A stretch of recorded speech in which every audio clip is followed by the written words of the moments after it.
Hello everybody and welcome back to my channel. If you're new here, my name is Darius, and what I'm going to talk about today is my American Toad setup. And this here is Delta.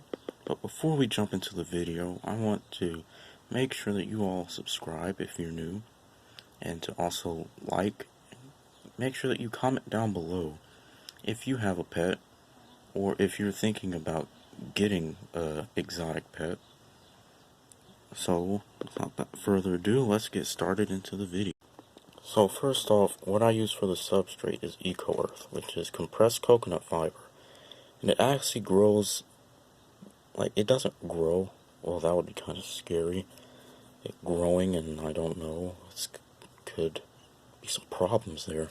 But it expands as you put, see, they said to it makes 7 to 8 liters of substrate. And it's actually quite a lot, but it's really light, so it's a lot easier for your toe to dig in it, and it will dry out pretty fast, but you have to make sure that you have a seal, make sure that it's kind of not airtight, because toads have to still breathe with, even if they in their water dish. So yeah, just make sure that you have a good lid that won't also let them escape. Although Delta's a good toad, she has never escaped. But she used to be very shy and very timid every time I'd come around. But now she's getting used to it. Well, me. I don't know what are you? Yes, I'm actually a dragon, guys. No, we're not going to get started on that. But what we will talk about is what I would recommend. Because they said to use at least 4 liters of water for this. But I'd say maybe use 2, because when I did the full 4 liters, it really got really soggy. So that would be more for a marsh type of pet that you would get. But since Delta is more terrestrial, she wouldn't really need that much. But she has her own water dish that she likes to kick substrate in, so it kind of gets annoying when I clean it out, and then in less than 5 minutes it gets dirty. Yeah, you know what you did. You did it yesterday, actually. I cleaned this out so well, and then I put in fresh water and stuff, and then overnight she came in and she ruined it. Which is another thing. With her, well, with most toads, they'll come out at night because they are nocturnal.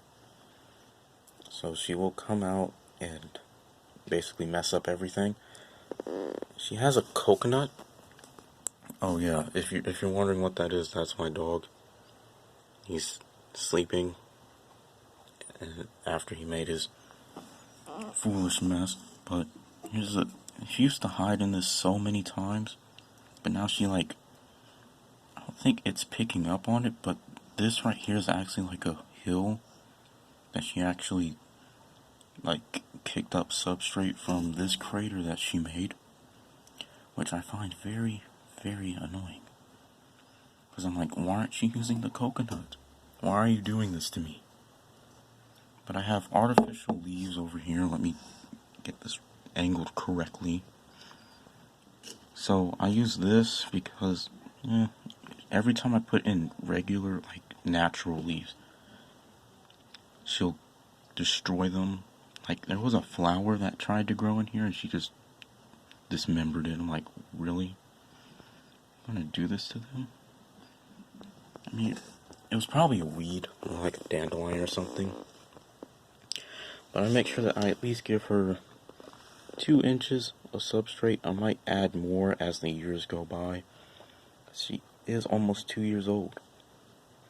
Which I'm very happy, because most toads in the wild usually live to 2 to 3 years.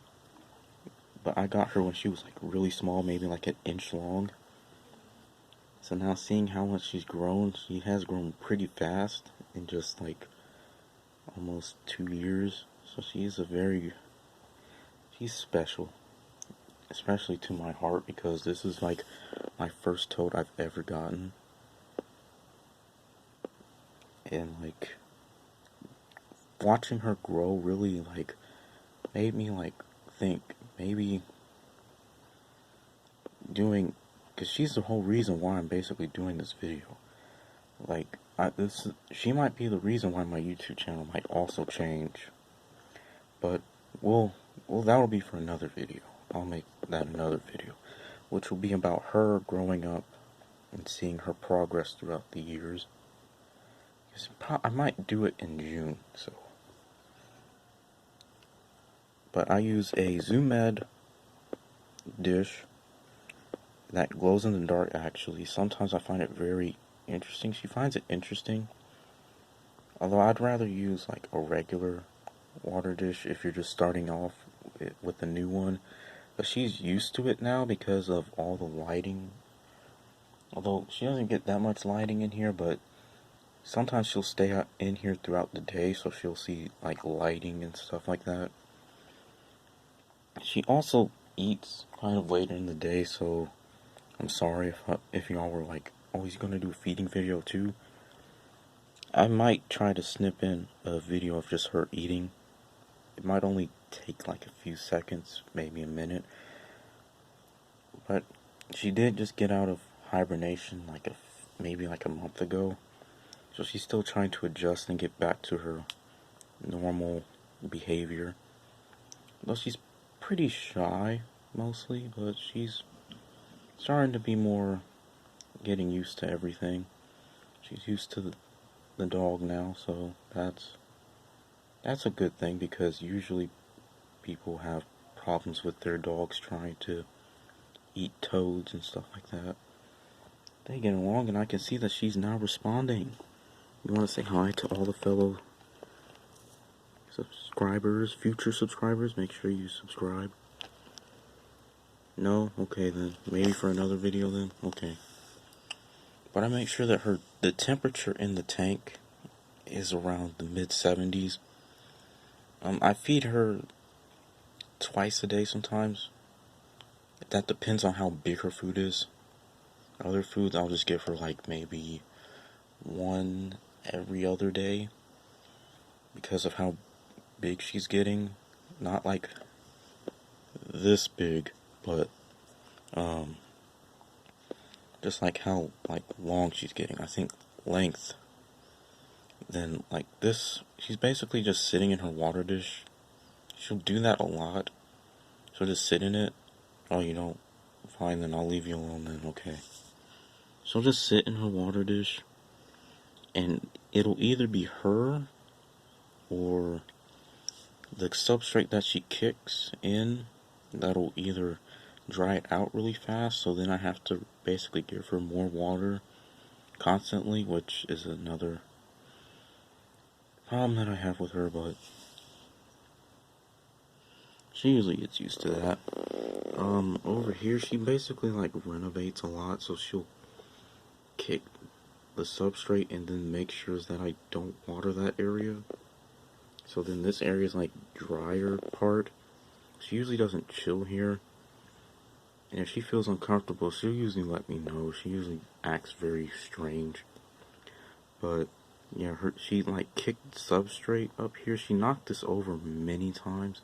This plant, fake plant. And that just really got me upset. So many times. So I keep looking in there, and then it just goes away. Make sure you don't add rocks into your tank.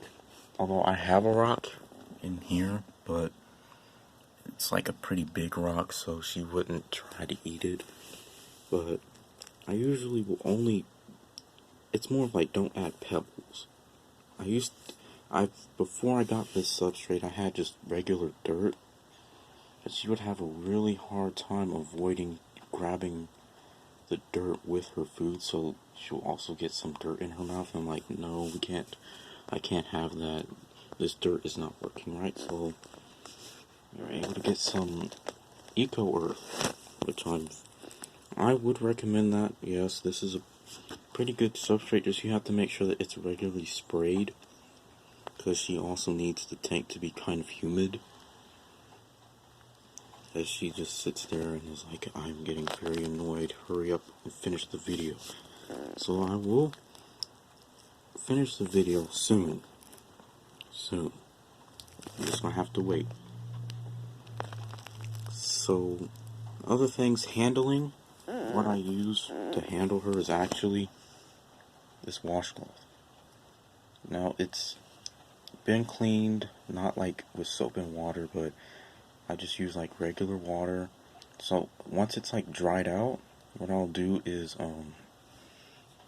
make sure that it is dried, and then I'll spray it with the water that I put in her water dish.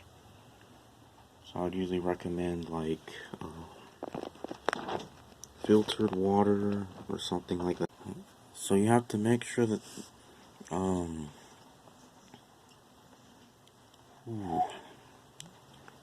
I make sure that my hands are also clean. You have to make sure that they're clean, because she is, even though she's not a frog, her skin is still, could possibly get all those chemicals from hand sanitizer and soap on them, and that could hurt her or even kill her, depending on like how strong it is, because it might leave her kind of sick, but there are others that can actually kill a toad pretty fast. I used to have 2 toads, but she died because the other one died because of like shedding, and even she remembers that. It was kind of a sad day, but she was still quite small though. She was about the same size when I got her too, so you also want to just make sure that you do your best, because like she has such a great personality. Like every animal has its own personality. Like unlike most toads, she has an actual facial expression sometimes where she'll look mad and actually is mad, but then there are she she's been through a lot, I'll say. Not like in a bad way, but like I read that to help like your pet from, like if it's having trouble shedding, that like putting it in water will help get the shed off. But she already knew how to do that naturally. It was like incredible, because one day she shedded and she had problems, which you might experience those. Because if she does shed, well, if you're told, I don't know if you have if you do get a toad, if it's a female or a male, you want to make sure that after it sheds, that it's shed all of its skin off, because sometimes like it won't come off on like the fingers or like the legs. But she knew about it, about that areas, and then she'll go into her water dish kind of sitting there. Then it, like if you, like usually like the next day I'll come and check, and then it's like gone off of her. So I'm like, oh my goodness. I was actually in shock, because I was like, wait, what? Did it like somehow still there? Or no, it's actually gone. So, yeah. That's just a little bit about Delta and how she's, basically how I've been able to keep her for quite a bit now. This was set up, what I have in here. And then next time we will check in on whatever's hiding in here. And then I will show you how I take care of these critters, which I find very interesting. Well, if you enjoyed this video, make sure that you like and subscribe. And leave a comment down below. Could be about anything. Like if it's like a video request, you want me to do a video about something. What I'm hoping to do is, after I do a tank setup of those critters, I will hopefully try to do maybe a review of the dual attack the dual attack concavenator, and the action. Oh, I can't. Oh, it's so difficult to remember both of them at the same time. The action attack Suchomimus and the dual attack concavenator. And I feel like that would be a great way for me to kind of give you guys a variety of different things that I usually do. So, yeah. I hope you guys will enjoy this video, and I will see you guys in the next one. Bye-bye.